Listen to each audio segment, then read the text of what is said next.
तो देखिए बच्चों, अब हम बात करते हैं क्वेश्चन नंबर 12 की, जो हमें क्या कह रहा है। Two conducting spheres of radius r1 and r2 are kept widely separated from each other. What is their individual capacitance?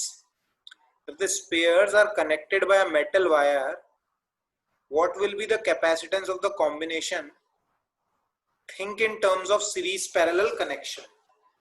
आप एक बात समझो, अगर आपके पास इस तरह से एक कंडक्टिंग स्पेयर है जिसकी रेडियस r1 है, तो इस सिंगल कंडक्टर का जो कैपेसिटेंस होता है, इस सिंगल कंडक्टर की जो चार्ज होल्डिंग कैपेसिटी होती है, वो लिखी जाती है 4 पाई एप्सिलॉन नॉट r1।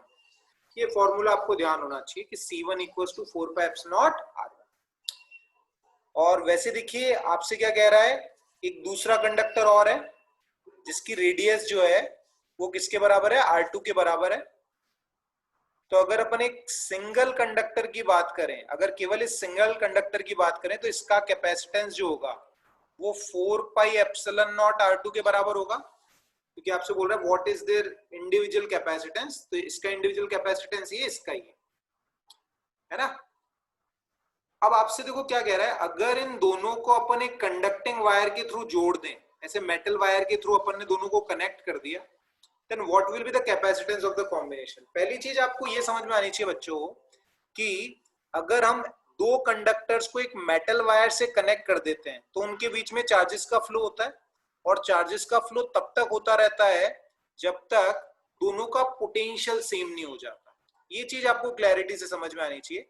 जैसे मान लीजिए इसका इनिशियल पोटेंशियल V1 था, इसका V2 था, मान लो इस पे चार्ज कुछ Q1 था, इस पे Q2 था, तो इनके बीच में चार्जेस का फ्लो होगा, और चार्जेस का फ्लो तब तक होता रहेगा जब तक फाइनली इनका पोटेंशियल सेम नहीं हो जाता।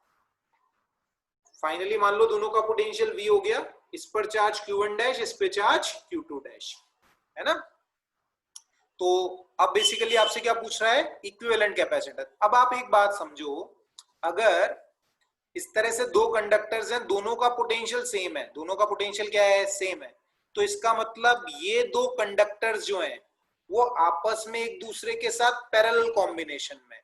अगर दो कंडक्टर्स का पोटेंशियल सेम है तो आप किस तरह से कंसीडर कर सकते हो कि वो आपस में एक दूसरे के साथ पैरेलल में कनेक्टेड है। और पैरेलल में जो इक्विवेलेंट कैपेसिटेंस होता है वो आप सभी जानते हैं C1 प्लस C2 के बराबर होता है। तो इस केस में हमारा आंसर हो जाएगा 4 pi epsilon naught R1 plus R2। ये आपके C इक्विवेलेंट की वैल्यू हो जाएगी। इस तरह से आप इक्विवेलेंट कैपेसिटेंस कैलकुलेट कर सकते हैं। बिल्कुल सिंपल सा सवाल।